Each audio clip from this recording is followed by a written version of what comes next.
Zerglings can't totally surround them like that. He definitely bought himself enough time. Very interesting. So next map will be MLG Test Bug, and then if we get to Game 3, the final map will be MLG Shakura's Plateau. So, so here we go. Let's start it up.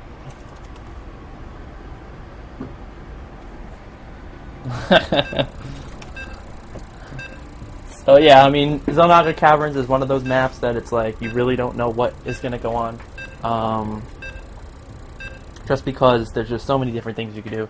You know, some players tend to even try to go for a fast expand, and they can get it to work sometimes, but it's not the easiest thing to hold off. So MLG Test Bug now. We'll see what both players decide to do, and go ahead, Owen. Yeah, so in the bottom left-hand corner we have Tripp, holding off that beautiful 7 pool there. Really well done. And in the right-hand side we have Emporio, trying to bring it back in this best of 3. And hopefully he can, and we'll see a third game in this ZBZ. Alright. So we are on MLG Test Bug. This is a 3-player map with obviously the 2 spawns where they are and the 3rd spawn up in the top left corner.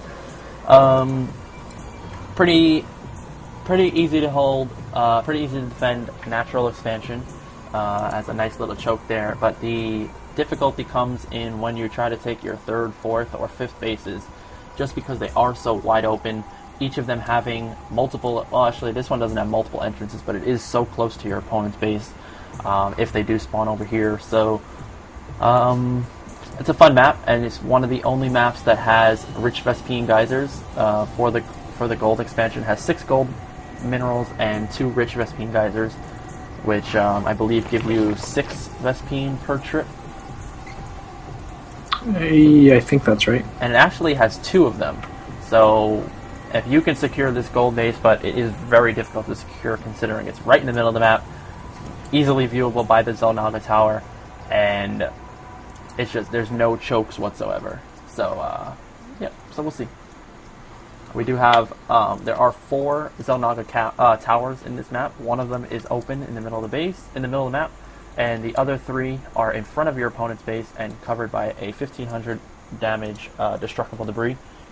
The good thing about those rocks is that they give you pretty much full view of your opponent's front line to see exactly when they move out and prepare accordingly. So it does look like Tripp went for a fast expand, hatch first. Pool is down now. Spawning pool and gas are down for Emporio. Look like a speedling opening. He will be harvesting 100 gas and going for speed right now. And we'll see if he decides to go for... Oh, no hatch. Up to 19 now. And a couple of Zerglings just out to scout and defend, but there's nothing really to defend against. And yeah. Yeah, interesting. Tripp just betting on that, on that Emporio's not going for that 7 pool again, because I don't think this can really hold off that 7 pool. No, this definitely would not be able to hold it off. But it does look like Emporio is going to take that expansion. So standard speedling expand here, keeping 1 drone on gas in the event that he needs to quickly throw down a baneling nest or anything for some crazy heavy pressure from our yellow player. But nothing of the like. Speed is started now for Tripp, and about halfway through for Emporio. So. And there goes down to Bailing's Nest for Emporio. So we could see some defensive Bailings, or maybe even Bailing pressure, because he saw that expansion. I believe he's seen it, actually. Yeah, obviously he has his Overlord sitting right over it. Yeah, I mean, there's a couple things. I mean, he only does have one drone in gas, so you can't really go for super heavy Baneling pressure. You need at least 2 drones in gas to go for Baneling pressure. But he is producing a lot of Zerglings, so you know, it is possible that he's looking to do something there. Speed has just finished. Only 1 Spine Crawler at the natural for Tripp, so Emporio could actually potentially do a run by, and he has 50 gas, so he can produce 2 Zerglings. 2 Banelings, and looks like he will be doing inside that. Looks good. That Spine Crawler is going to be a lot of help, but another thing is that even though Tripp's Expo went down a little bit sooner, he's not going to be mining from it at all. And, wow, Tripp is ahead, though, around 16 harvesters.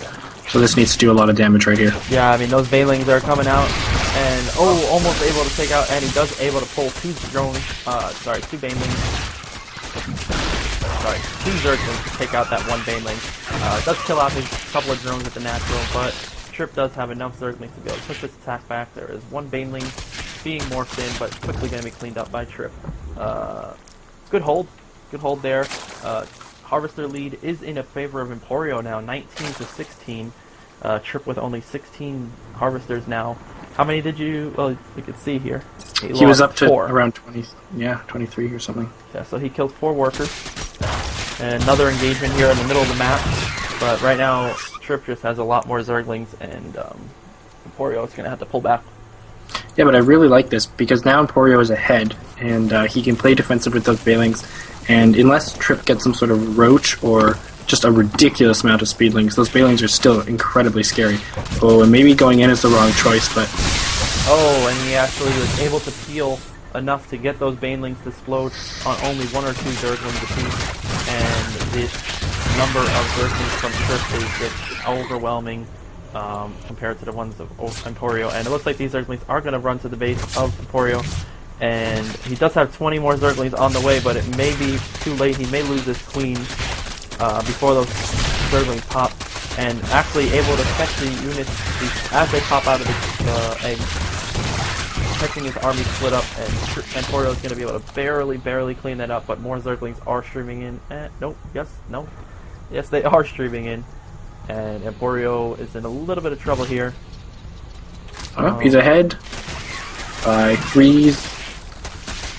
Threes are out there even in Zerglings now. He's got 4 Banelings marking. Yeah, so right now, yeah, Emporio did a really good job. He only lost the queen, which, you know, he should quickly fix because, you know, although Tripp only has 1 queen as well, so he's not too far behind. So we look at the units.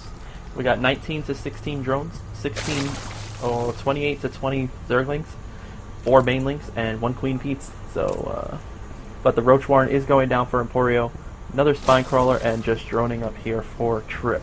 So yeah, it's really interesting how that all works out. Like, they are incredibly even right now. We can see that Emporio does have the tech advantage. He does have the Banelings that's now down and is going for the Roach Warren, where Tripp doesn't have too much tech and is just kind of defending and droning up. But everything else is very, very even. In terms of the amount of Zerglings and the amount of drones that they have. It's crazy how that seems to just kind of work out like that, going from this really volatile Ling-Bailing style into kind of a macro game again.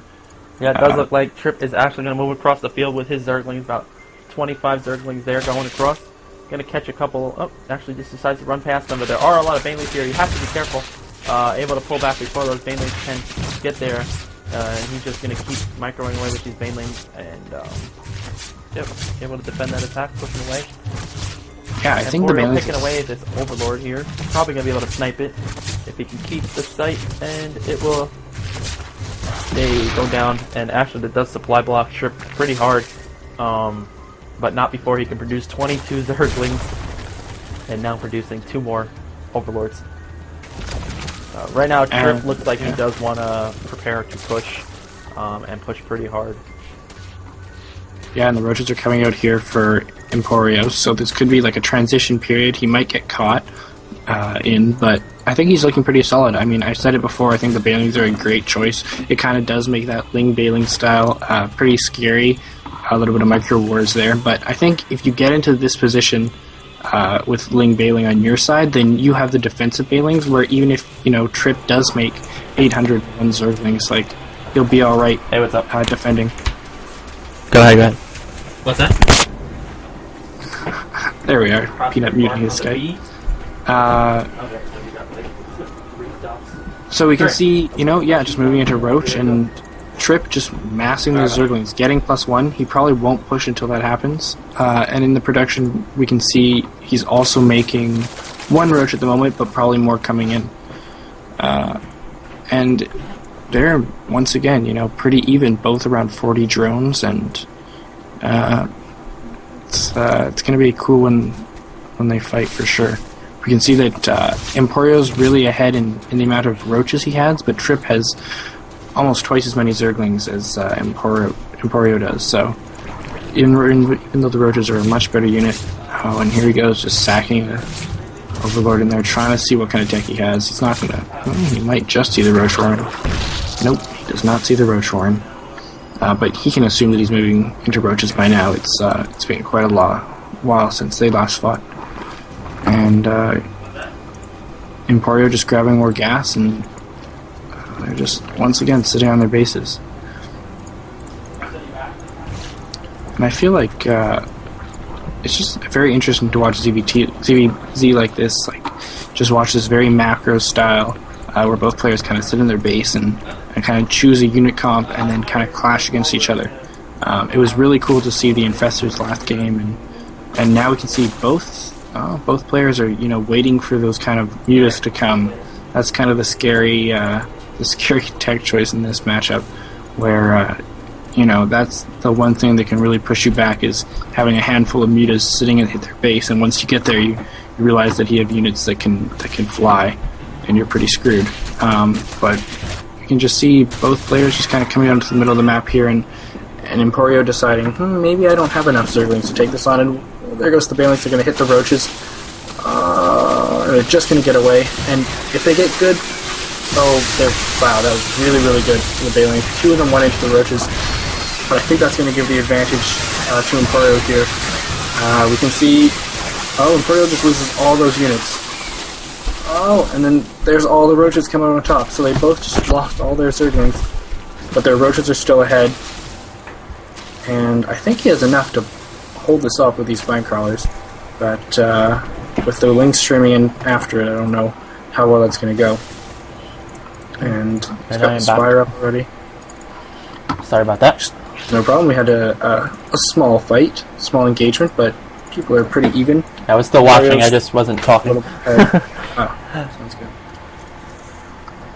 It does look like actually Emporio, I don't know if you mentioned, but he is transitioned to mutas, which will be a pretty good transition. I do like mutas, although there are a lot of spore crawlers. I guess Tripp had scouted the Spire. He didn't scout the Spire, and spore crawlers actually went down before he even sent an Overlord in there. I guess he just has good game sense. Yeah, really doesn't want to die to those Mutalisks.